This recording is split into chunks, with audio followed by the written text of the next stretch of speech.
The dust from Thomas Kincaid's horse settled like a prayer over the main street of Ogden, Utah, and he could see her before his mare even came to a full stop, sitting in that same oak rocking chair on the wide porch of the Vickers farmhouse, moving back and forth in a rhythm that matched his heartbeat.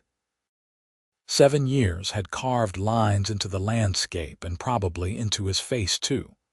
But Katherine Vickers looked exactly as he remembered her, though perhaps more beautiful in the way that waiting does to a woman who refuses to give up hope. The afternoon sun of August 1879 caught the band of silver on her left hand, the ring he had placed there before he rode away to save his family's ranch, and Thomas felt something crack open in his chest that had been sealed shut for far too long. Katherine stopped rocking the moment she saw him, her hands gripping the worn armrests of the chair, and for a long moment neither of them moved. Thomas dismounted slowly, his legs stiff from 3 days of hard riding, his eyes never leaving her face. She stood up then, and he could see she was trembling, her calico dress catching the breeze that rolled down from the Wasatch Mountains. 7 years ago he had promised her he would be back in 18 months, 2 years at most, just long enough to sort out the mess his father had left when he died suddenly, just long enough to save the Kincaid ranch in Wyoming from the creditors and his younger siblings from destitution. "Katherine," he said, and his voice came out rougher than he intended, scraped raw by years of disappointment and delayed homecoming. She walked to the edge of the porch, her fingers touching the railing, and he could see tears streaming down her cheeks, though she was smiling. "I knew you would come back. Everyone said I was a fool, that you had forgotten me or found someone else or died somewhere between here and Wyoming. But I knew." Thomas crossed the dusty yard in long strides, taking the porch steps 2 at a time, and then she was in his arms and he was holding her so tightly he worried he might hurt her, but she was holding him just as fiercely. She smelled like lavender and bread and home, and he buried his face in her hair, feeling 7 years of loneliness pour out of him in a shuddering breath. "I am so sorry," he whispered against her temple. "Katherine, I am so damned sorry. Everything that could go wrong did go wrong. The ranch was worse than I thought. My mother got sick. My brother got into trouble with some cattle rustlers. My sister needed money for her wedding, and every time I thought I could leave, something else happened. I wrote you letters." "I got 3 in 7 years," she said, pulling back just enough to look at him, her green eyes searching his face. 3 letters in 84 months, Thomas. I wrote dozens. I sent them through every mail service I could find. Some must have gotten lost or stolen or just disappeared into the territories." He cupped her face in his hands, his thumbs brushing away her tears. "But I never stopped thinking about you, not for one single day. I would look at the moon at night and know you were looking at the same moon, and it was the only thing that kept me going sometimes." Katherine reached up and traced the scar that ran along his jawline, a silvery line he had not had when he left. "What happened to you? A lot happened to me. But I am here now, and if you will still have me after making you wait so long, I want to marry you properly. I want to give you the life I promised you back in 1872, before everything fell apart." She laughed then, a sound somewhere between joy and disbelief. "Thomas Kincaid, I have been wearing your ring for 7 years. I have been waiting on this porch every evening for 7 years. Do you really think I am going to say no now?" He kissed her then, and it was like no time had passed at all, like he was 22 again instead of 29, like the world was full of possibility instead of hardship. But then the front door of the farmhouse opened and Katherine's father stepped out, and Thomas remembered that he had a lot of explaining to do to a lot of people. Walter Vickers was a big man, made bigger by years of farm work and a disposition that did not suffer fools. He looked at Thomas with an expression that could have curdled milk, crossing his arms over his chest. "So you decided to show up after all?" "Papa, please," Katherine said, but Thomas gently moved her aside. "Mr. Vickers, I know I have no right to ask for your understanding, let alone your blessing.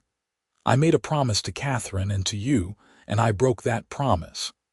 Not by choice, but that does not change the fact that I made your daughter wait 7 years for a man who might never have come back." "You are damned right about that," Walter said. "Do you know how many good men came courting her in those 7 years? Men with established farms, men with businesses in town, men who could have given her a good life right now instead of asking her to wait on a dream." "Papa, stop it," Katherine said, her voice firm. "I did not want any of those men. I wanted Thomas. I know that girl, and it about drove me crazy watching you turn them all away." Walter looked at Thomas hard.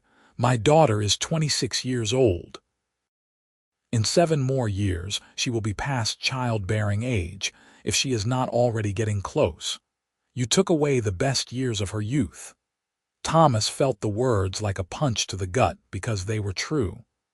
"I know, sir, and I will spend the rest of my life making it up to her if she will let me. The ranch in Wyoming is secure now. I sold half the land to pay off all the debts, set up my brother to run what is left, and made sure my mother and sister are taken care of. I have money saved, enough to buy land here or start a business, whatever Katherine wants. I am not rich, but I am not destitute either, and I am free now. Free to finally build the life we planned." Walter stared at him for a long moment, then sighed heavily. "Katherine is a grown woman, and she has made her choice clear. I cannot say I am happy about it, but I can see you are sincere at least. Come inside. Martha has been cooking enough food for an army because apparently she had some kind of feeling you were coming today." Thomas looked at Katherine in surprise, and she shrugged, smiling. "Mama has always been a little strange about these things. She woke up this morning and started baking pies and told me to put on my good dress, because today was an important day." Inside, the Vickers farmhouse was exactly as Thomas remembered it. Comfortable and clean, with Martha Vickers's touches everywhere in the embroidered curtains and the carefully arranged wildflowers in vases. Martha herself came bustling out of the kitchen, wiping her hands on her apron, and when she saw Thomas, her face broke into a wide smile. "I knew it," she said triumphantly. "I told everyone, did I not tell everyone? Walter, did I not say this very morning that Thomas was coming home today?" "You did, Martha, though how you knew is beyond me," Walter said, but his tone was gentler now. Martha came forward and surprised Thomas by pulling him into a tight hug. "Welcome home, son. You look like you have been through the ringer, but you are here, and that is what matters. Now come eat, and you can tell us everything."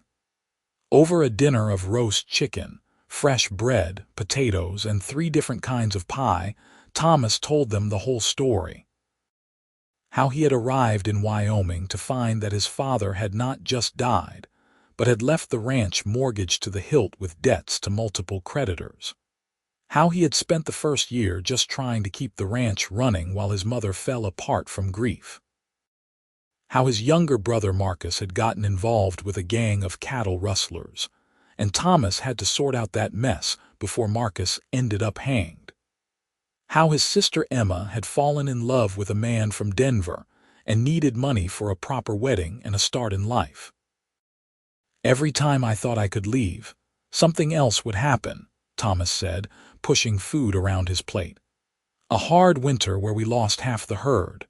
A dry summer where the water rights got disputed. Marcus getting into a fight that nearly killed him. Mama getting pneumonia 2 winters in a row. I kept thinking, just 1 more month, just 1 more season, and then I can go back to Katherine. But the months turned into years." "Why did you not just bring Katherine to Wyoming?" Martha asked gently. Thomas looked at Katherine across the table. because I was not going to ask her to come live in that chaos. The ranch house was falling apart, we were barely scraping by, and I was working 18-hour days just to keep everything afloat. That was no life to offer the woman I love.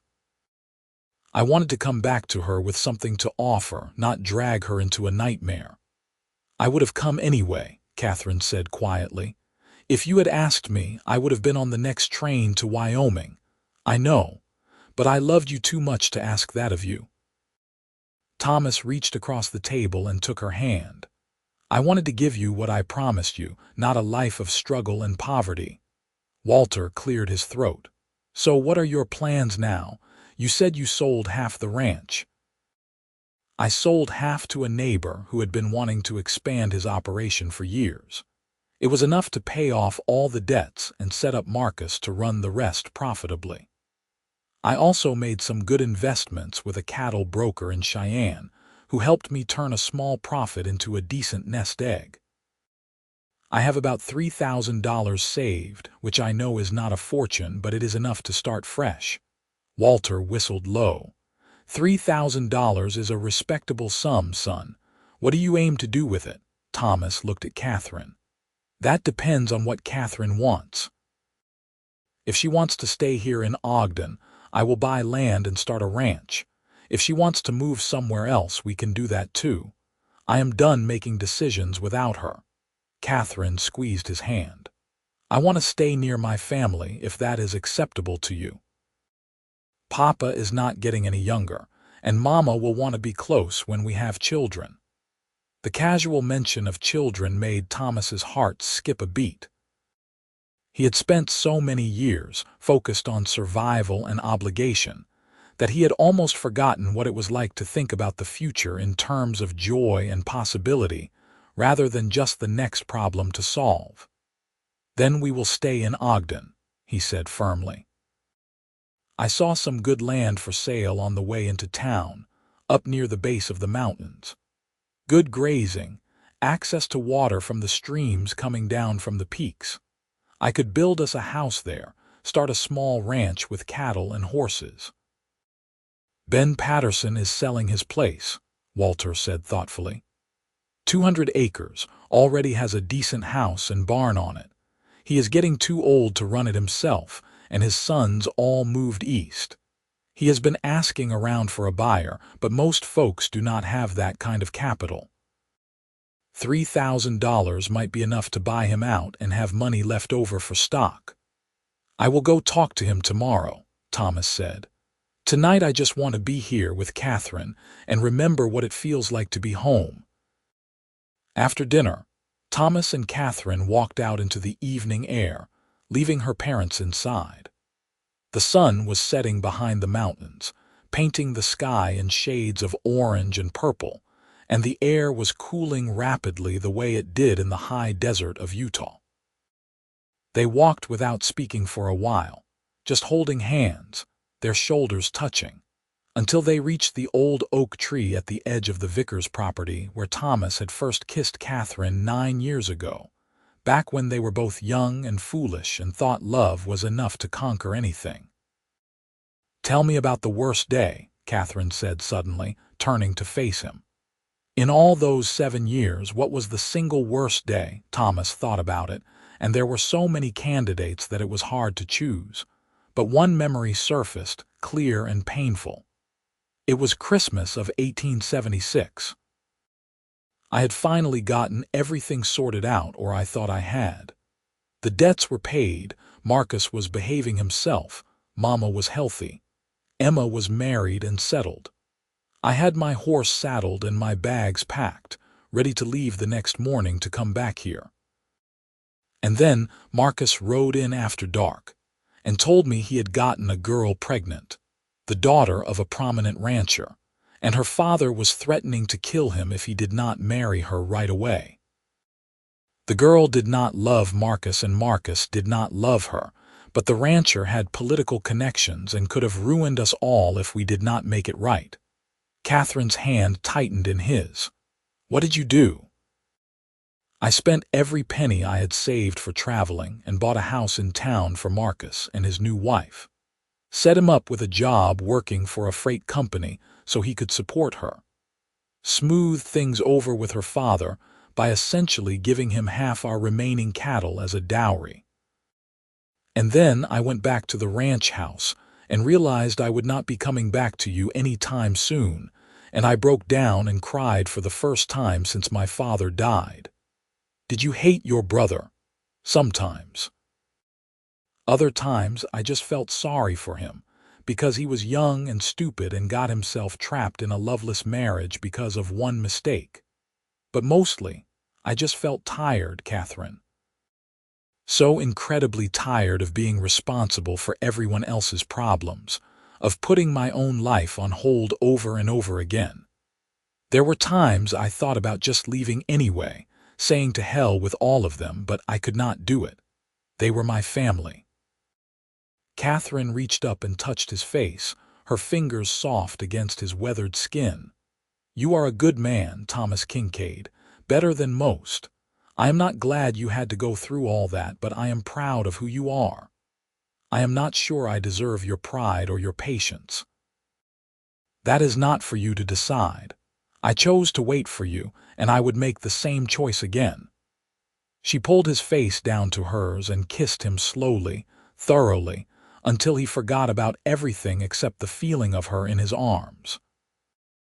They stayed under the oak tree until the stars came out, talking about everything and nothing, making plans and sharing stories, trying to compress 7 years of separation into a few hours of conversation. Katherine told him about the farm, about her friends in town, about the church socials and harvest festivals and ordinary rhythms of life in Ogden. She told him about the men who had courted her, good men with honest intentions, and how she had turned each one away politely but firmly. Did you ever waver? Thomas asked, needing to know. Did you ever think maybe you should give up on me and choose someone else? Katherine was quiet for a moment, and he could see her thinking carefully about her answer. There was one time, about 4 years ago. A man named John Matthews, a lawyer from back east who had moved here to open a practice. He was handsome and educated and very kind, and he courted me for 6 months. My parents liked him. My friends told me I was crazy to keep refusing him, and I started to wonder if maybe they were right. Maybe I was holding on to a dream that was never going to come true, so I told him I would think seriously about his proposal. Thomas felt a stab of something that was not quite jealousy but close to it. What changed your mind? I was sitting on the porch one evening, wearing your ring like always, and he came to call on me. He looked at the ring and asked me very gently if I was ever going to take it off, and I realized that I could not. Even if you never came back, even if you were dead or married to someone else or had completely forgotten about me, I could not take off this ring. Because doing so would mean giving up on the idea that real, true love exists in the world, and I was not ready to give up on that. So I told John Matthews that I was sorry but I could not marry him, and he left Ogden a month later. Thomas lifted her hand and pressed his lips to the ring on her finger, a simple band of silver with a tiny chip of turquoise set into it. He had bought it from a Navajo trader with the last of his spending money before he left for Wyoming, and it had not been much even then, but Katherine had worn it like it was made of gold and diamonds. I will buy you a better ring, he promised. A real engagement ring, and then a wedding band to go with it. I do not want a different ring, Katherine said firmly. This is the ring you gave me, and it is the ring I will wear for the rest of my life. When we get married, you can add a wedding band next to it, but I am never taking this one off. They walked back to the house hand in hand, and Thomas collected his horse to take her to the livery stable in town. Walter came out to the porch and cleared his throat. You will be wanting a place to stay, I expect. You are welcome to sleep in the barn loft if you like, or there is a decent boarding house in town run by Widow Chen. I will go to the boarding house, but thank you, Mr. Vickers. Thomas was not about to impose on their hospitality, not after everything. "Walter," the older man said gruffly, "if you are going to marry my daughter after making her wait 7 years, you might as well call me by my first name." It was as close to a blessing as Thomas was going to get, and he took it gratefully. He said good night to Katherine with a kiss that was probably too passionate for her father's front porch, but he could not help himself, and then rode into town to find the boarding house. Ogden had grown in the 7 years he had been gone. The Transcontinental Railroad had come through in 1869, and the town had become a major junction point, bringing commerce and people and all the chaos that came with rapid growth. The main street was busier than he remembered, with more saloons, more shops, more hotels. The boarding house was easy to find, a neat 2-story building with a sign in Chinese characters and English that read Chen's Rooms, clean and respectable. The widow who ran it was a small Chinese woman with sharp eyes and a no-nonsense manner. She looked Thomas up and down, named her price for a room and meals, and showed him to a clean if sparse bedroom on the 2nd floor. He paid her for a week in advance, unsaddled his horse and settled her in the small stable out back, and then collapsed onto the bed fully clothed, exhausted beyond measure. He had made it. After 7 years of struggle and sacrifice and delayed dreams, he had finally made it back to Katherine. Tomorrow he would start building their life together, but tonight he just let himself feel the overwhelming relief of being home. The next morning Thomas woke before dawn, habit from years of ranch work too ingrained to break. He washed up, changed into his other set of clothes which were only marginally cleaner than the ones he had been wearing, and went downstairs to find Widow Chen already cooking breakfast in her kitchen. She served him a plate of eggs and rice and some kind of vegetables he did not recognize but which tasted delicious, and he ate quickly, eager to start the day. His first stop was the land office, where a tired-looking clerk helped him look up the records for the Patterson property. 200 acres, as Walter had said, with a house, barn, corral, and a small orchard. The price Patterson was asking was $2,500, which would leave Thomas with $500 for stock and improvements. It was tight, but it could work.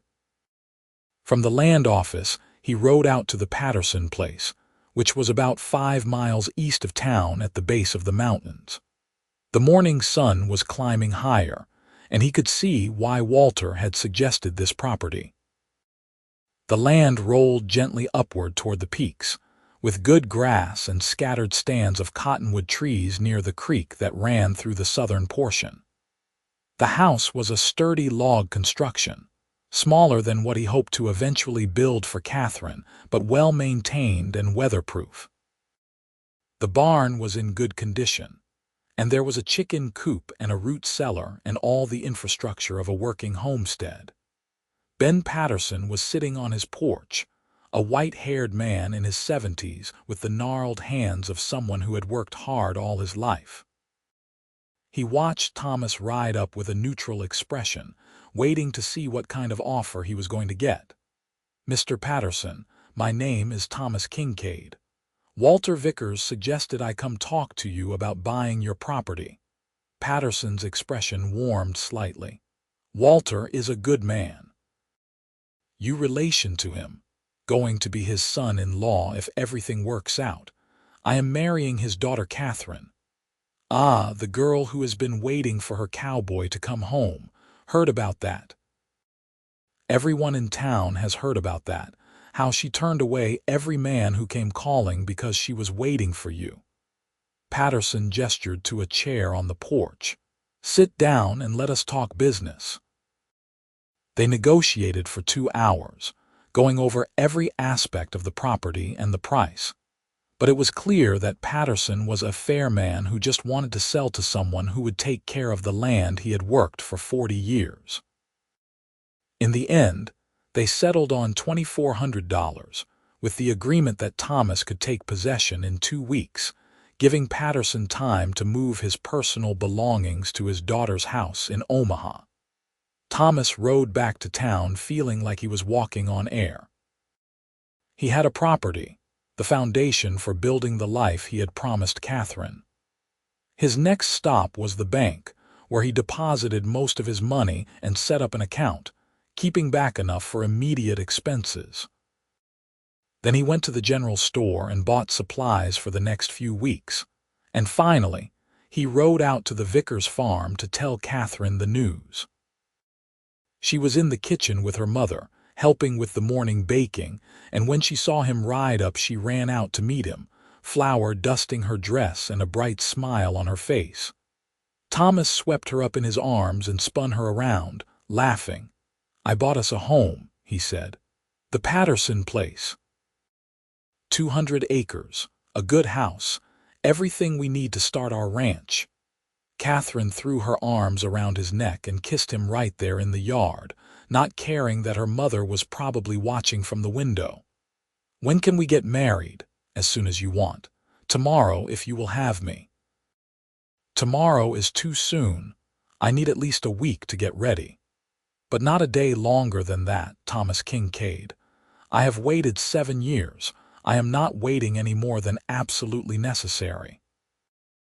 They decided on a week from Saturday, giving Katherine time to prepare and for Thomas to get the house ready for them to move in. Martha Vickers sprang into action with the kind of efficiency that could only come from a woman who had been planning her daughter's wedding in her head for years, even when it seemed like that wedding might never happen. She enlisted half the women in town to help with cooking and decorating, and suddenly the Vickers farm became a hub of activity. Thomas spent the days working on the Patterson place, cleaning and repairing and making it ready for Katherine. He fixed a loose board on the porch, patched a small hole in the roof, scrubbed the floors until they shone, and whitewashed the bedroom until it looked fresh and clean.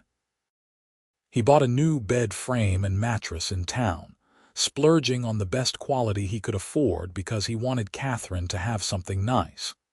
He also bought chickens and 2 cows and a breeding pair of pigs, the start of their livestock operation.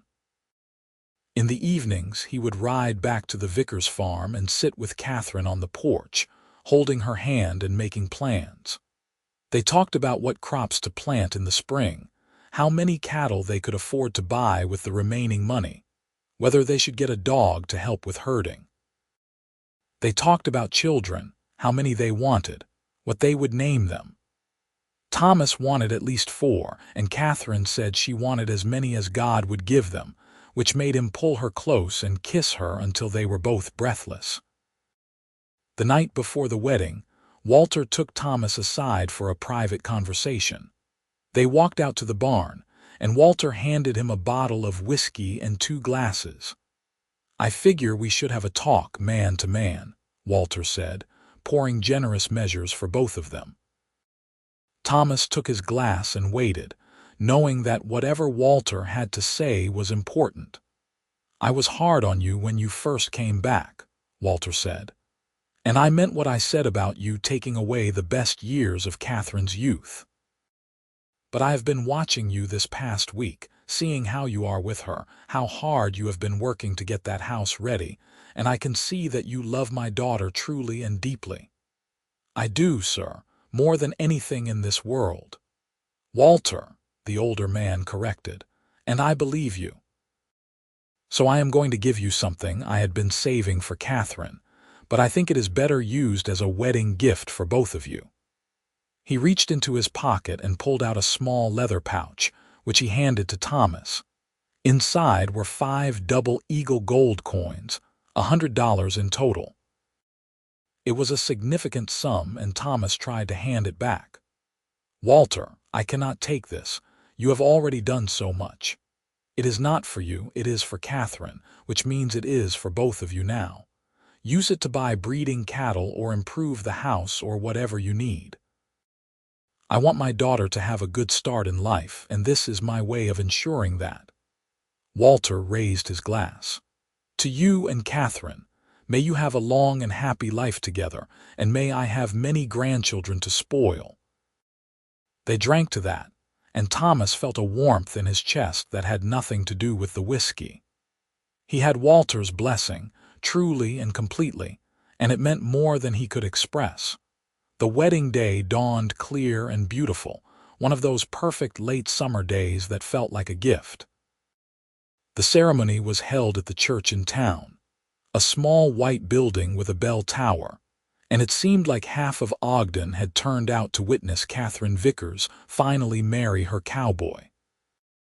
Thomas stood at the front of the church in a new suit he had bought specially for the occasion, his hair trimmed and his boots polished, and watched Katherine walk down the aisle on her father's arm.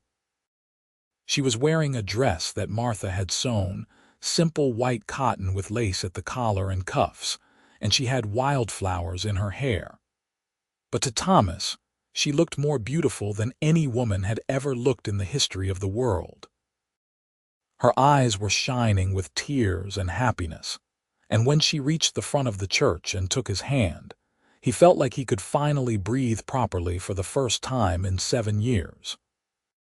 The minister said the words about love and commitment and joining 2 lives into one, but Thomas barely heard them. He was too focused on Katherine's face, on the way she was looking at him like he was everything she had ever wanted, like the wait had been worth it. When the minister asked if he would take Katherine to be his lawfully wedded wife, to have and to hold from this day forward, Thomas said, "I do," with a conviction that came from the very center of his being. And when Katherine said, "I do," in response, her voice steady and sure, he felt something settle in his soul that had been restless and seeking for as long as he could remember. They kissed, and the church erupted in applause and cheers, and then they were walking back down the aisle as husband and wife, out into the sunshine where people were throwing rice and shouting congratulations. There was a reception at the Vickers farm, tables laden with food and drink, a fiddle player providing music, and dancing in the yard. Thomas danced with Katherine until they were both dizzy and laughing, and then he danced with Martha and with Katherine's friends and with every woman who asked, but he kept coming back to his wife. Katherine Kincaid now, though she would probably go by both names for a while until people got used to it. The idea made him ridiculously happy, seeing her dancing and laughing and wearing not just his ring but his name. As the sun started to set, they said their goodbyes and rode out to their new home, to the Patterson place that was now the Kincaid place. Thomas had brought their bags out earlier in the day, and he had left candles burning in the bedroom and wildflowers in a vase on the kitchen table. He lifted Katherine down from her horse and then, on impulse, scooped her up in his arms to carry her across the threshold. She laughed and held on to him, her head resting against his shoulder. "You do not have to carry me. I am perfectly capable of walking." "I know, but I have been thinking about this moment for 7 years, and I am going to do it properly."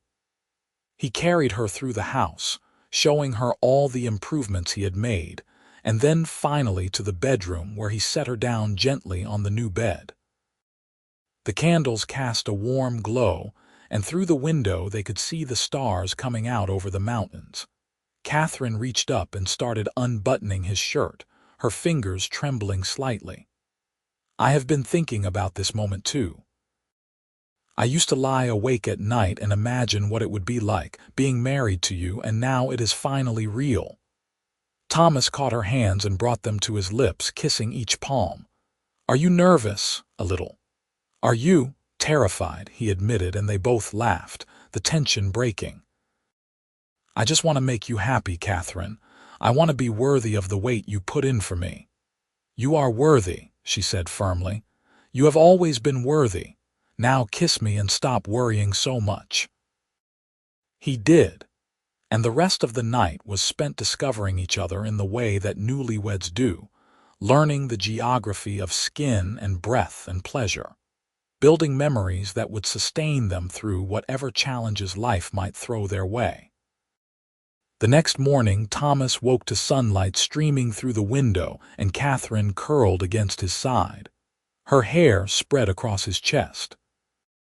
He lay still, not wanting to wake her, just savoring the feeling of having her here in his arms in their home, with no more reasons to leave or obligations to fulfill elsewhere. This was his life now, and it was better than he had ever imagined.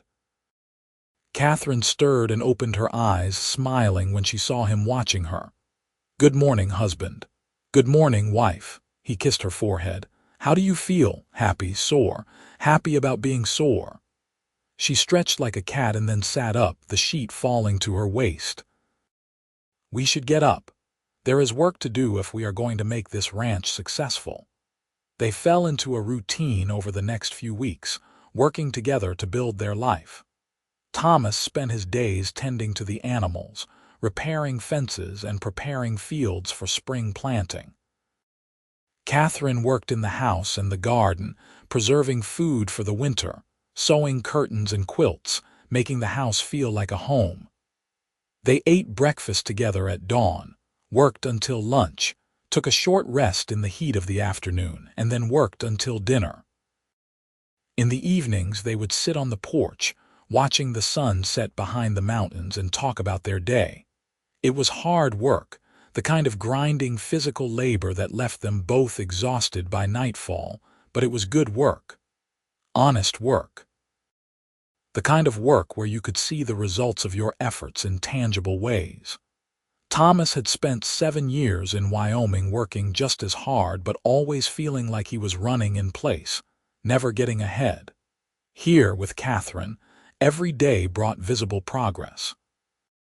A fence completed, a field cleared, a chicken coop expanded. They were building something together, and it felt right in a way that nothing had felt right in years. About a month after the wedding, they rode into town together to buy supplies and caught up on the local news. The store owner, a friendly man named Morrison, congratulated them again on the marriage and then asked if Thomas had given any thought to joining the local cattlemen's association. "There is a meeting next week," Morrison said. "Most of the ranchers in the area belong. It is a good way to keep up with market prices, coordinate roundups, deal with any problems that come up. You should come." Thomas agreed, and the following Tuesday evening he rode into town for the meeting, which was held in the back room of one of the saloons. There were about 20 men gathered, ranging from small operators like himself to representatives of the larger ranches that spread across the valley. The meeting was run by a man named Harding who owned one of the biggest spreads, and the main topic of discussion was the increasing problem of cattle theft. "We have lost over 100 head in the past 6 months, Harding said grimly. "Rustlers hitting ranches at night, running the cattle up into the mountains or across the border into Wyoming. The sheriff has not been able to do much about it, so we need to take matters into our own hands." There was general agreement around the room, and talk turned to organizing patrols and setting up watch schedules. Thomas listened carefully, trying to get a sense of who these men were and whether he could trust them. Some seemed like honest ranchers facing a legitimate problem, but a few had a harder edge that made him wary. "We should make an example of any rustlers we catch," said a man named Jackson, who had a reputation for being quick with a gun. "String them up from the nearest tree and let everyone know we are not going to tolerate theft." "That is called lynching, Jackson, and it is illegal," said another rancher named Peterson. "We should turn any rustlers over to the sheriff and let the law handle it." "The law has not handled it so far," Jackson shot back. "All I am saying is that these thieves need to understand there are consequences." The argument went back and forth, and Thomas stayed quiet, not wanting to get drawn into a conflict in his first meeting. Eventually, They agreed to organize patrols without deciding what to do if they actually caught anyone, which seemed like a recipe for trouble down the line.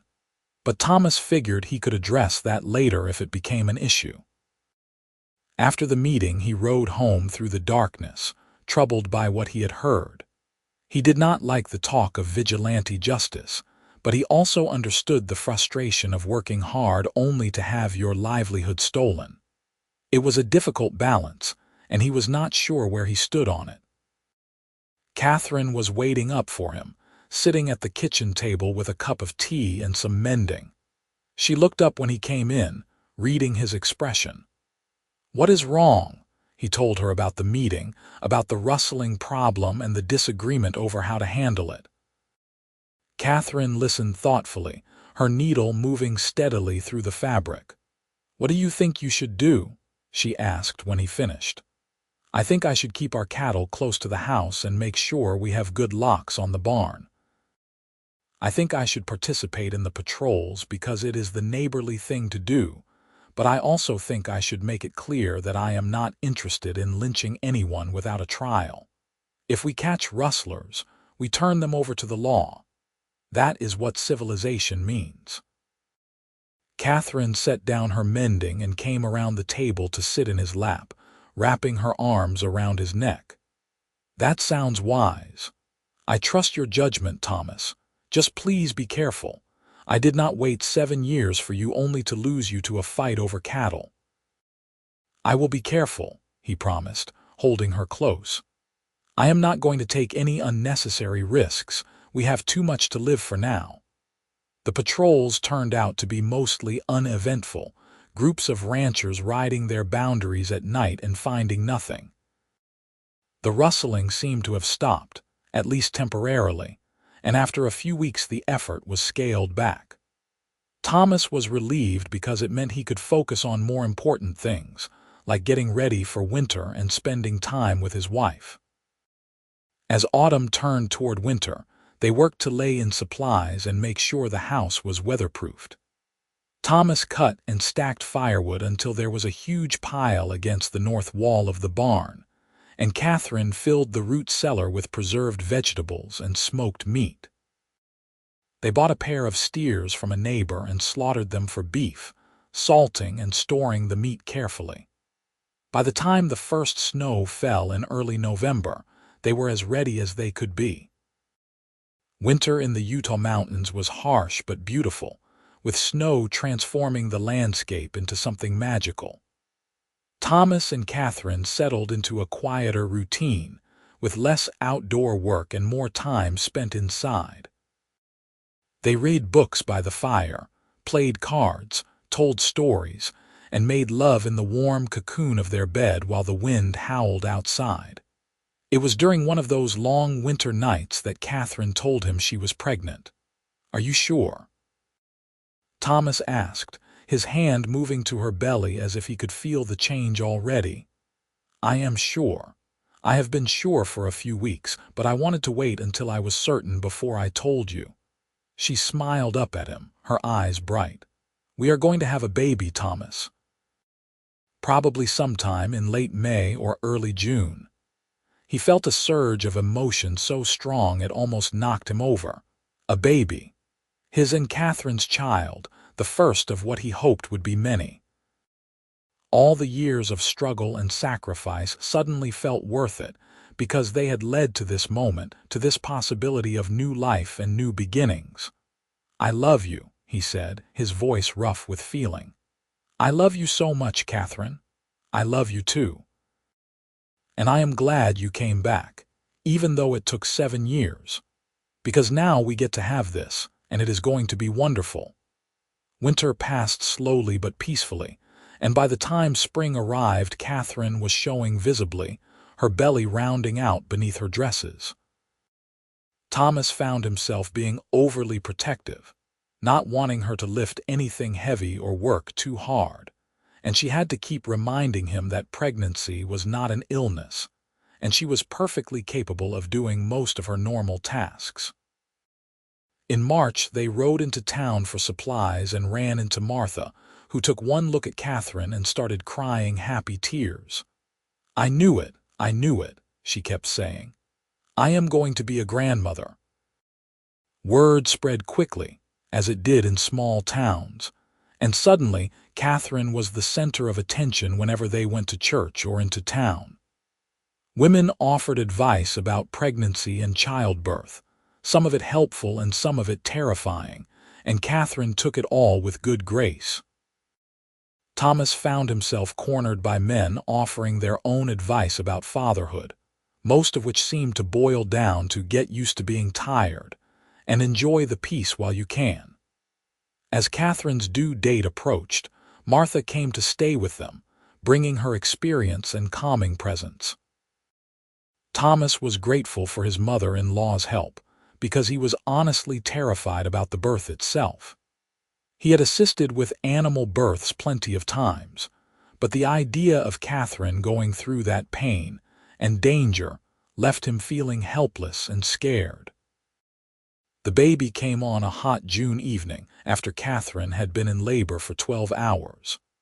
Thomas paced outside the bedroom where Martha and the midwife were helping Katherine, listening to her cries and feeling like he was being torn apart. When the baby finally arrived and he heard the first sharp wail, he almost collapsed with relief. Martha came out, her face flushed and happy. "You have a son," she said. "A big, healthy boy, and Katherine is fine, tired but fine." Thomas went into the bedroom to find Katherine propped up against the pillows, looking exhausted but radiant, holding a tiny red-faced baby wrapped in a blanket. He sat down carefully on the edge of the bed and looked at his son, feeling something shift inside him that he could not quite name. "He is perfect," Thomas said, reaching out to touch the baby's tiny hand, which immediately gripped his finger with surprising strength. "We need to name him," Katherine said. "I was thinking maybe Thomas after you." "No, I want him to have his own name, not be saddled with mine." "What about Nathaniel? We could call him Nate," Katherine smiled. "Nathaniel Kincaid, I like it. Welcome to the world, Nate." The next few months were a blur of sleepless nights and constant feedings and learning how to care for an infant. Thomas discovered that he had no idea what he was doing, but he threw himself into fatherhood with the same determination he brought to everything else. He learned to change diapers and rock the baby to sleep and distinguish between different types of cries. He learned to function on 4 hours of sleep and to find joy in the smallest things, like the first time Nate smiled at him or the way the baby's hand would curl around his finger. Katherine blossomed as a mother, natural and confident in a way that made Thomas admire her even more. She seemed to know instinctively what Nate needed, and she managed to balance caring for him with all her other responsibilities. Thomas tried to help as much as he could, taking over more of the outdoor work and hiring a local boy to help with some of the heavier tasks during the busy season. By the time Nate was 6 months old, they had settled into a workable routine, and life at the Kincaid ranch felt stable and good. They had made it through their first year of marriage, their first winter together, the birth of their first child. The ranch was doing well, with a small but growing herd of cattle, productive vegetable gardens, and enough income from selling beef and eggs to keep them comfortable. One evening in late autumn, Thomas and Katherine sat on the porch after putting Nate to bed, wrapped in blankets against the cooling air. The mountains were already dusted with snow, and the first stars were appearing in the darkening sky. "You ever think about those 7 years?" Katherine asked, her head resting on his shoulder. "About how different things would have been if you had been able to come back sooner." Thomas thought about it. "Sometimes. But I try not to dwell on it. Those years happened and they were hard, but they also made me who I am now. I learned things in Wyoming about responsibility and perseverance and what I am capable of enduring. If I had come back after 18 months like I planned, I would have been a different person. Maybe not a better person, just different." "I used to be so angry," Katherine admitted. "Not at you, but at the universe or God or whatever force kept you away. I would sit on that porch every evening, rocking and waiting, and I would feel this burning anger that my life was on hold while everyone else was moving forward. But I could not let go of the hope that you would come back. What changed? I do not know exactly. Maybe I just got tired of being angry. Or maybe I realized that waiting for you was a choice I was making, and I could choose to be angry about it, or I could choose to have faith that it would all work out in the end. The second option seemed healthier.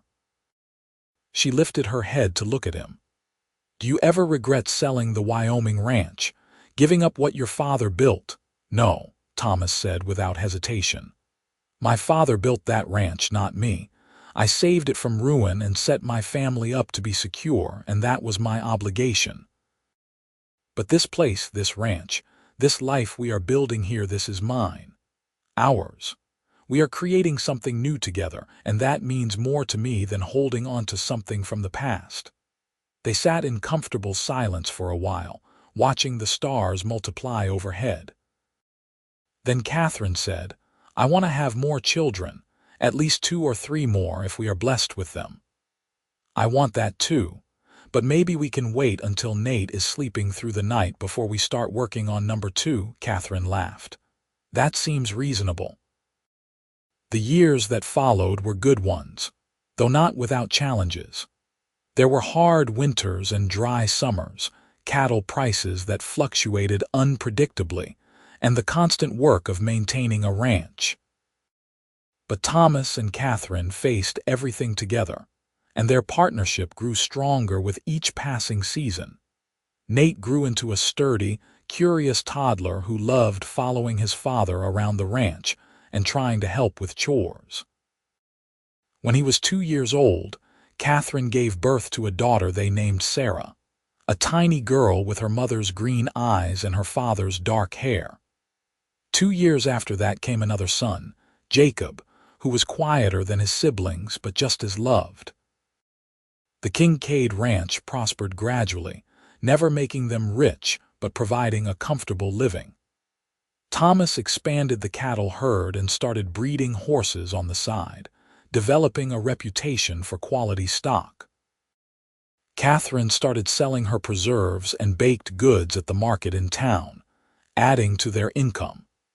They built an addition onto the house to accommodate their growing family, adding 2 more bedrooms and a larger kitchen.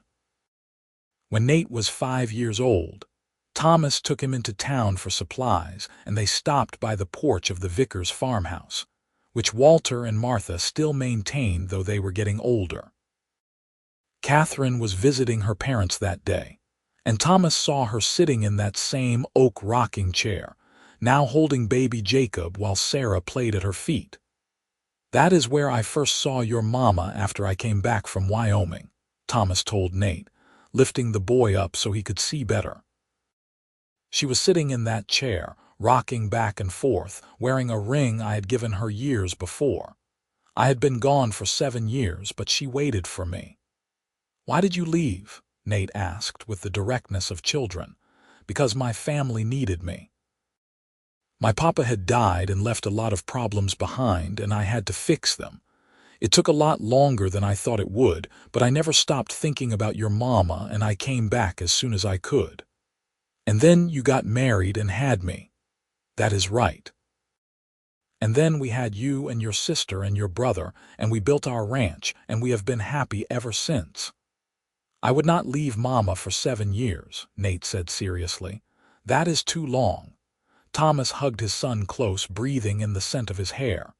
You are right, it is too long. But sometimes life does not go the way we plan, and we just have to do the best we can. Katherine looked up and saw them standing there, and her face broke into a smile that still made Thomas's heart skip a beat after all these years. She waved them over, and Nate scrambled down to run to his mother, leaving Thomas to follow at a slower pace, taking in the scene of his wife and children in the place where his journey back to them had ended and his real life had begun. Over the years, Thomas stayed connected with the local community, participating in the Cattlemen's Association and helping neighbors when they needed it. The rustling problem from their first year had never fully gone away, flaring up periodically and then dying down again. Thomas kept to his principles, participating in patrols, but always advocating for turning any caught thieves over to the law rather than taking justice into their own hands. When Nate was 7, there was a particularly bad incident where a gang of rustlers hit 3 ranches in one night, making off with over 50 head of cattle. The Cattlemen's Association organized a large posse to track them down, and Thomas reluctantly joined, knowing that his neighbors would need all the help they could get. They tracked the rustlers for 3 days into the mountains, finally cornering them in a narrow canyon. There was a brief gunfight, and 2 of the rustlers were killed while the other 3 surrendered. It was ugly and violent, and nothing like the stories made it sound. Just scared men shooting at each other in the confusion of gunsmoke and echoes off the canyon walls. Thomas was not hurt, but he came home shaken by the experience, by how close he had come to getting killed or killing someone himself. Katherine held him while he told her about it, and then she said, "Maybe it is time to step back from the association. Let the younger men handle the patrols. You have a family now, and we need you here." He agreed, and from then on he limited his involvement to attending meetings and providing advice but not participating in any more armed posses. Life was too precious and too good to risk unnecessarily. As their children grew, Thomas and Katherine worked to give them the kind of stable, loving childhood that neither of them had fully experienced. They taught Nate and Sarah and Jacob to ride and rope and care for animals. They sent them to the school in town when they were old enough, wanting them to have educations beyond what the ranch could teach. They took them to church on Sundays and on picnics in the mountains in summer. When Nate was 10, he asked his father about the 7 years again, old enough now to understand the sacrifice involved. They were mending fence together, just the 2 of them, and Nate said, "Did you really work for 7 years in Wyoming before you could come back to Mama?" "I did," Thomas said, showing Nate how to twist the wire properly. "That must have been really hard. It was one of the hardest things I have ever done. There were times I was not sure I was going to make it, times I thought maybe I should just give up and stay in Wyoming or head west to California or somewhere else. But I had made a promise to your mother, and I loved her, and I knew that if I gave up I would regret it for the rest of my life." "I think you did the right thing," Nate said seriously, "because if you had not come back, Sarah and Jacob and me would not exist." Thomas stopped working and looked at his son, feeling a rush of pride and love. "That is exactly right. And you 3 are the best thing that ever happened to me and your mother. So yes, those 7 years were worth it." They worked in comfortable silence for a while, and then Nate asked, "Do you think I will have to do something hard like that when I grow up?" "Probably. Life has a way of testing us, seeing what we are made of. But the important thing is not to avoid hard things. It is to face them with courage and keep going even when you want to quit. And to remember that you do not have to face them alone. Your mama and I will always be here for you, and someday you will find someone to build your life with, just like I found your mother." As the 1880s progressed, Ogden continued to grow and change, becoming more civilized and connected to the broader world. The railroad brought more people and commerce, and the wild edges of the frontier began to smooth out. Thomas watched it happen with mixed feelings, nostalgic for the rougher freedom of earlier years, but also grateful for the stability and opportunity that came with progress. When Sarah was 15, a young man from town started courting her, and Thomas had to confront the reality that his little girl was growing up. He was probably more protective than he needed to be, questioning the boy's intentions and his prospects, until Katherine pulled him aside and reminded him that he had been only slightly older when he fell in love with her. "Let Sarah make her own choices," Katherine said gently. "We raised her to be smart and capable. Trust her."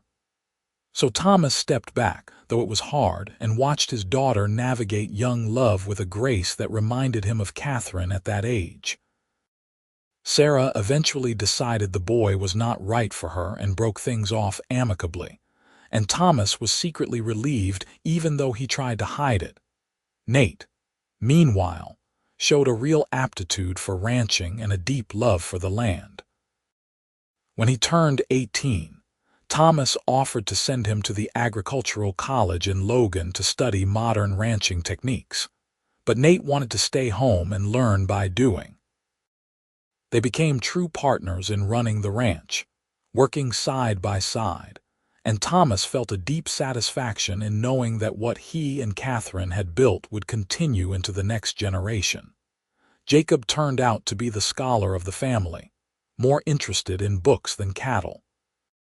When he was 16, he won a scholarship to the University of Utah, and Thomas and Katherine were bursting with pride even though it meant he would be moving to Salt Lake City. On the day they took him to the train station, Katherine cried, and Thomas held her hand tightly, remembering another train station years ago when he had left for Wyoming. "He will be fine," Thomas told her. "He is smart and capable, and he is going to do great things." "I know," Katherine said, wiping her eyes. "It is just hard to let them go." "It is," Thomas agreed. "But that is what we raise them for, is it not? To become their own people and make their own way in the world." As Thomas and Katherine entered their 50s, they began to slow down a bit, letting Nate take over more of the day-to-day operations of the ranch. They spent more time with their grandchildren, because Sarah had married a good man named Henry and given them 2 beautiful grandchildren, and they traveled occasionally, taking a trip to San Francisco one year that Katherine had always dreamed of. But their favorite times were still the quiet evenings on the porch, rocking in chairs that matched the one where Katherine had waited for him all those years ago.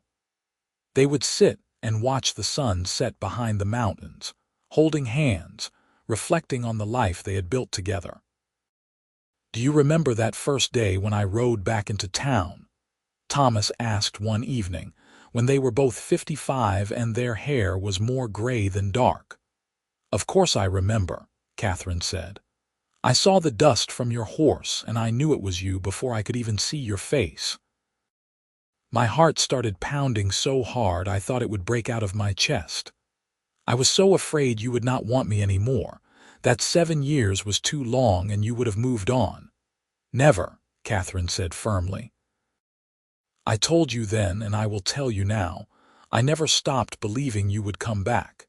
And even if you had not, even if something had happened to you and I had spent the rest of my life alone, I would not have regretted waiting. Because what we had, what we have, is worth waiting for." Thomas lifted her hand to his lips and kissed the ring she still wore, the simple silver band with the turquoise stone, now worn smooth with decades of wear. Next to it was her wedding band, and together they told the story of their love, of promises made and kept, of faith rewarded. "I love you, Katherine Kincaid," he said. "I have loved you since I was 20 years old, and I will love you until the day I die and probably beyond that. I love you too, Thomas, and I would wait 7 years all over again if I had to." They sat together as the stars came out. 2 people who had weathered separation and hardship and doubt, who had built a life together through faith and stubbornness and abiding love. The ranch stretched out around them, the house they had filled with children and laughter, the land they had worked and tended and passed on to the next generation. In the distance, they could hear Nate calling the cattle in for the evening, and the sound made Thomas smile.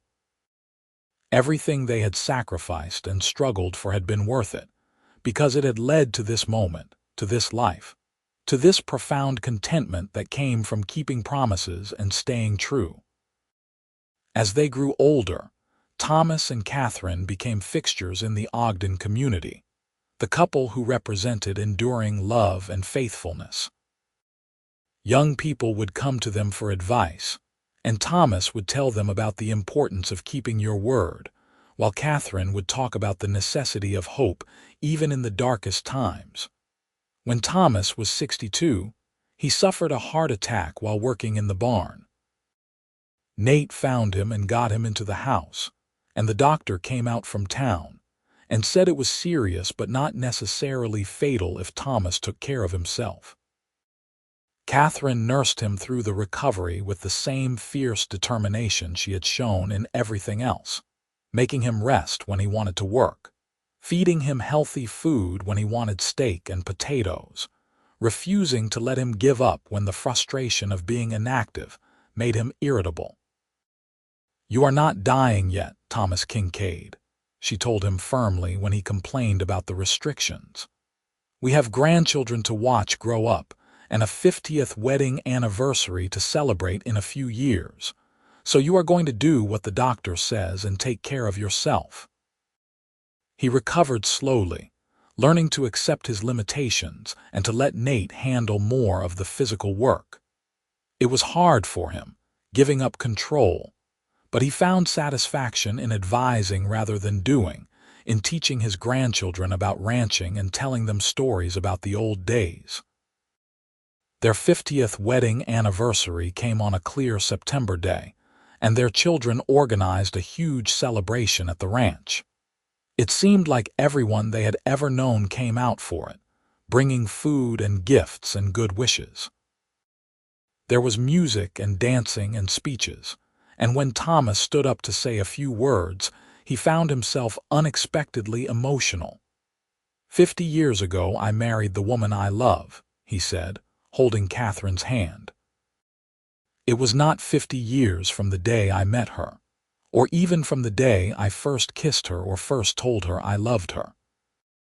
It was 50 years from when I came back after 7 years of being away, 50 years from when I found her sitting on her father's porch, still waiting for me, still wearing my ring. Those 7 years of separation were the hardest of my life, but they taught me the value of what we have. They taught me that real love does not give up, even when everything seems hopeless.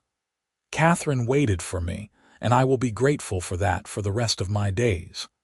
Katherine stood up beside him, and there were tears on her cheeks, but she was smiling. "I did not wait because I was a saint or because I was stubborn, though I am definitely stubborn. I waited because I knew, deep in my bones, that Thomas and I were meant to be together. And I was right. These 50 years have been the best years of my life, full of hard work and challenges and joy and love. If I had to do it all over again, I would not change a thing." They cut the cake and danced to a song the fiddler played, moving slowly across the yard while their children and grandchildren and friends watched and clapped.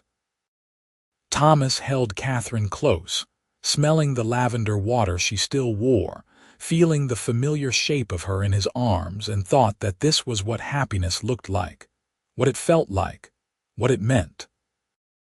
The years continued to pass, gentler now, measured more by the changing of seasons and the growth of grandchildren than by the hard work that had defined their younger years. Thomas and Katherine spent their days in quiet contentment, reading together, working in Katherine's flower garden, sitting on the porch in the evenings and watching the world go by. When Thomas was 68, Katherine began to show signs of illness, a persistent cough that would not go away and a tiredness that no amount of rest seemed to cure. The doctor in town diagnosed consumption, tuberculosis, and said there was not much to be done except keep her comfortable and hope for the best. Thomas refused to accept it. He took Katherine to Salt Lake City to see specialists, spent money they could not really afford on treatments and medicines, tried everything anyone suggested. But nothing worked, and slowly, inexorably, Katherine grew weaker. She faced her illness with the same grace she had faced everything else in her life, never complaining, always finding something to be grateful for. "I have had a wonderful life," she would tell Thomas when he sat by her bedside, holding her hand. "More than I ever dreamed possible. I have loved and been loved. I have raised 3 beautiful children. I have seen my grandchildren grow. If this is the end, then I am at peace with it." "It is not the end," Thomas would insist. "You are going to get better. You are going to beat this." But she did not get better. In the spring of her 69th year, as the wildflowers were beginning to bloom in the meadows around their ranch, Katherine died peacefully in her sleep with Thomas holding her hand. The funeral was huge, with people coming from all over the territory to pay their respects to a woman who had been beloved by everyone who knew her. Thomas went through the motions in a daze, accepting condolences, listening to people tell stories about Katherine, but none of it seemed real. How could she be gone? She had been the center of his world for more than 50 years, the reason he had struggled through those 7 years in Wyoming, the foundation of everything good in his life. After the funeral, Thomas fell into a deep depression. He stopped eating properly, stopped going to church, spent hours sitting on the porch in the rocking chair where Katherine used to sit, staring out at the mountains without seeing them. Nate and Sarah and Jacob were worried about him, but nothing they did seemed to help. It was his oldest granddaughter, Sarah's daughter Emma, who was named after Thomas's sister, who finally broke through to him. She was 16 years old, bright and determined, and she came to visit him one evening and found him on the porch as usual. "Grandpa," she said, sitting down next to him. "You need to stop this." "Stop what?" Thomas asked, his voice rusty from disuse. "Stop giving up. Grandma would not want to see you like this, wasting away because she is gone. She would want you to keep living, to keep being part of the family, to keep telling us stories about when you were young." "I do not know how to live without her," Thomas admitted, and his voice broke. "She was everything to me, Emma. I waited 7 years to be with her, and then we had 50 wonderful years together, and it is still not enough. It will never be enough." Emma took his hand, and he was surprised by how strong her grip was. "You do not have to live without her, not really. She is still here in all of us who loved her, in the way Mama makes apple pie just like Grandma taught her. In the way Dad runs the ranch according to the principles you and Grandma established. In the way I want to be a teacher because Grandma used to tell me stories about teaching people to read. She is not gone, Grandpa. She is just different now." Thomas looked at his granddaughter and saw Katherine in her face, in her green eyes and determined expression, and something loosened in his chest. Emma was right. Katherine was not really gone as long as the people who loved her carried her forward. "You are a wise young woman," he said, his voice thick with emotion. "Your grandmother would be proud of you. Then honor her by living the rest of your life the way she would want you to. Please, Grandpa, we need you." It was not easy, and the grief did not go away overnight, but Thomas began to engage with life again. He started eating properly, started spending time with his grandchildren, started going to church and participating in community events. He told stories about Katherine constantly, keeping her memory alive, and he wore his wedding ring until the day he died, just as she had always worn hers. Thomas lived for another 7 years after Katherine's death, long enough to see Emma graduate from the Territorial Normal School and become a teacher, long enough to see Jacob publish a book about Utah history, long enough to see Nate's son take over more of the ranch operations as Nate himself started to slow down with age. On a warm summer evening, when Thomas was 75 years old, he sat down in his rocking chair on the porch, looked out at the sunset painting the mountains in shades of gold and purple, and felt a profound sense of peace. He had lived a good life, a full life, a life defined by love and faithfulness and hard work. He had kept his promises, even when it cost him 7 years of his youth. He had built something lasting with Katherine, not just the ranch, but a family and a legacy of love that would continue long after he was gone. He closed his eyes, still rocking gently, and thought he could smell lavender on the breeze. "I am coming, Katherine," he whispered. "I am finally coming home." Nate found him an hour later, still sitting in the rocking chair, a peaceful expression on his face, his hand resting over his heart. He had died the way he lived, quietly and without fuss, but leaving behind a profound impact on everyone who had known him. At Thomas's funeral, Nate stood up to deliver the eulogy and told the story his father had told him many times over the years. About a young man who rode away to save his family and took 7 years to come back. About a young woman who waited on a porch, rocking in a chair, wearing a simple silver ring and refusing to give up hope. About 2 people who built a life together based on faith and love and keeping promises, no matter how hard it got. "My father taught me many things," Nate said, his voice carrying across the crowded church. "He taught me how to rope cattle and mend fences and read the weather. But the most important thing he taught me was about love. Real love, the kind that endures through separation and hardship and doubt. The kind that waits 7 years because the person is worth waiting for. The kind that builds a life together one day at a time, through good times and bad, until death do you part." He paused, looking out at the gathered crowd, at his siblings and his children and his father's many friends and neighbors. "My parents had a love story for the ages. It was not easy or simple, but it was real and it was true. And it created all of this." He gestured around at the family filling the pews. 3 children, 9 grandchildren, and 4 great-grandchildren so far.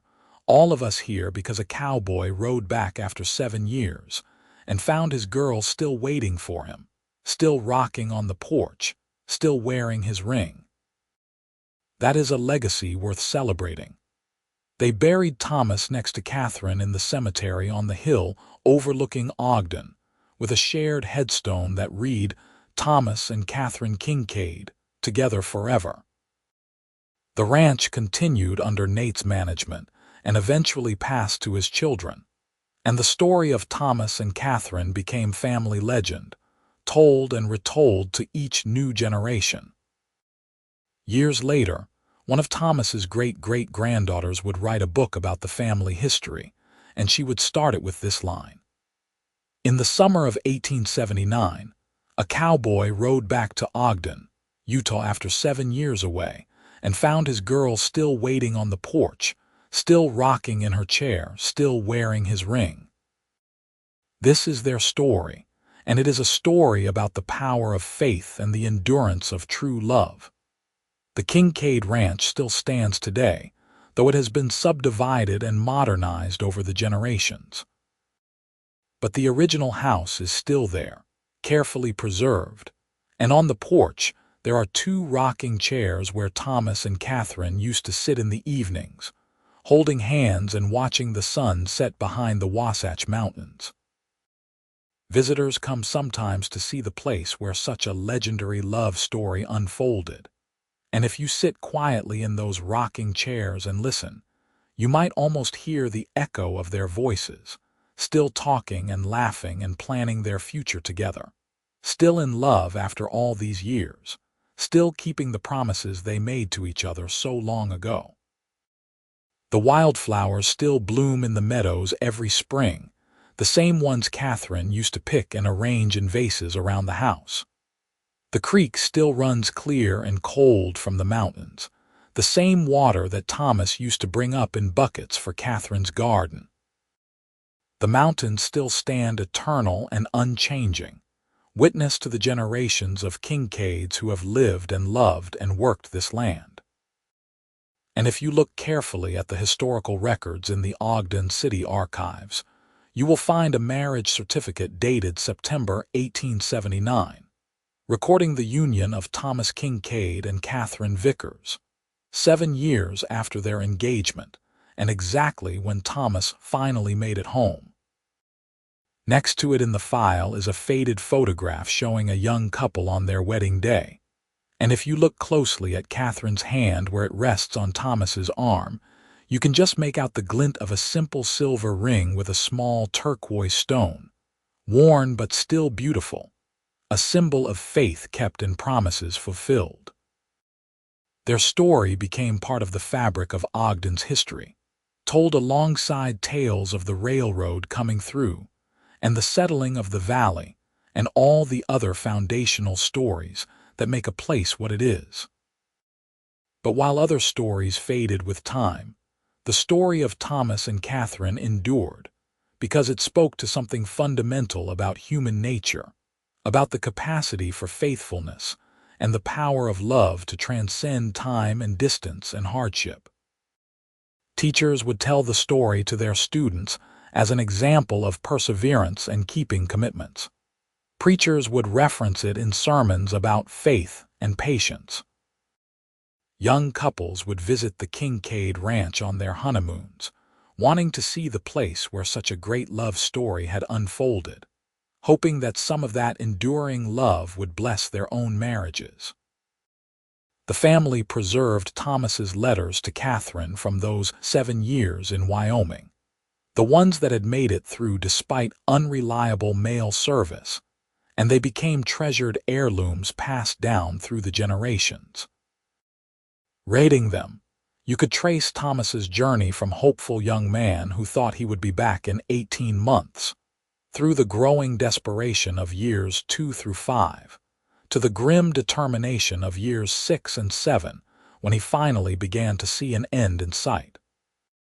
But in every letter, no matter how difficult the circumstances he described, Thomas always ended the same way. "I love you, Katherine, and I am coming home to you. Wait for me." And Katherine had waited, rocking on that porch every evening, watching the road, believing against all evidence that he would keep his word. Their story was a reminder that true love was not the passionate romance of the first few months, though Thomas and Katherine had certainly had that. True love was the decision to keep showing up day after day, year after year, even when it was hard, even when you wanted to quit, even when everyone told you that you were being foolish. True love was Katherine sitting in that rocking chair for 7 years, and Thomas working himself to exhaustion in Wyoming so he could honorably return to her.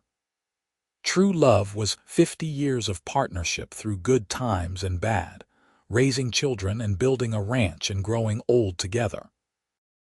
And in the end, that was what Thomas and Katherine gave to their family and their community and everyone who heard their story. Proof that true love existed, that it was worth fighting for, that it could endure anything if both people were committed to making it work. They gave hope to anyone who had ever loved someone and wondered if it would last, anyone who had ever been separated from their beloved and wondered if they would make it back together, anyone who had ever doubted that happily ever after was possible in the real world. Because Thomas and Katherine had their happily ever after. It was not perfect or easy, and it was not without pain and loss and struggle. But it was real and it was true, and it lasted until death parted them, and even beyond that, in the legacy they left behind in their children and grandchildren and great-grandchildren, in the ranch they built together, in the story that would be told for generations about the cowboy who rode back after 7 years, and the woman who waited for him, rocking on the porch and wearing his ring, faithful to the very end.